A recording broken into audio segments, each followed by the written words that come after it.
This life draws a line on our hand. Wandering palm path. It's a tick mark like milestones. Starting with a status check. Baby's breathing. 10 fingers, 10 toes. 10 fingers, this life starts here. The forceps that used to yank me into this world left me with a cone head.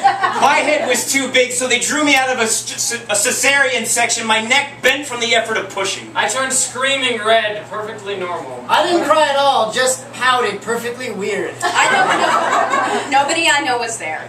My parents took me home. My parents did not take me home. I was adopted. This life, these lines.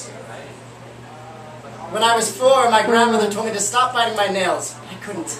I could already pronounce paleontologist by the time I was 2, curling soft, innocent hands, the most non-threatening T-Rex to ever walk the earth. I don't know what age I was when I realized I could just make my fingers into a shape of a gun. Bang, bang, you're dead! I dodged it. I remember.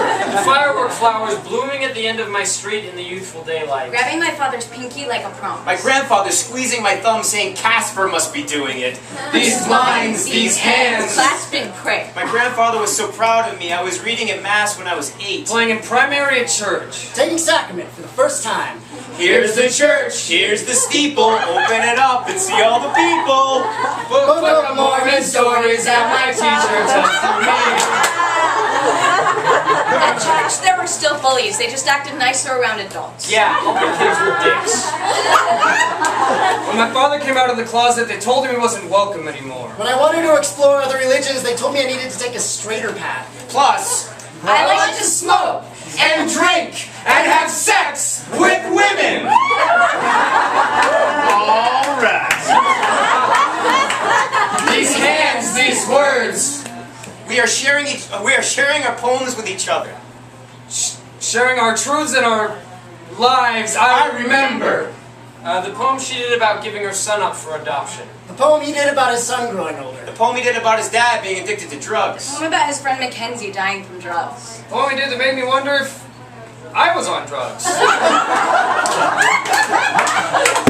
These words, this moment, we are reaching out to you with our stories. We are reaching out to you with our truths. You are here in this moment. This is not our lifeline. It is a line segment, finite. We will end. Lines go to infinity, at times parallel, never touching. Our blinders up, not allowing ourselves to be touched, too afraid to look at each other. Don't be afraid of the intersections that join us together at points, moments. This moment is you. This is the moment that you shared your veggie plate thing with me. That was awesome. You guys have been great laughing for our poetry. Thank you for doing stand-up at an open mic. Thank you for looking me in the eye. Thank you for playing such incredible music. Thank you for realizing the best thing you can give to a poet isn't a high score. It's your words, your stories. Knowing that what we have said meant something to you. Please know that you have touched us too. Life segments, now lifelines, linked into a chain of infinity here In this moment with you.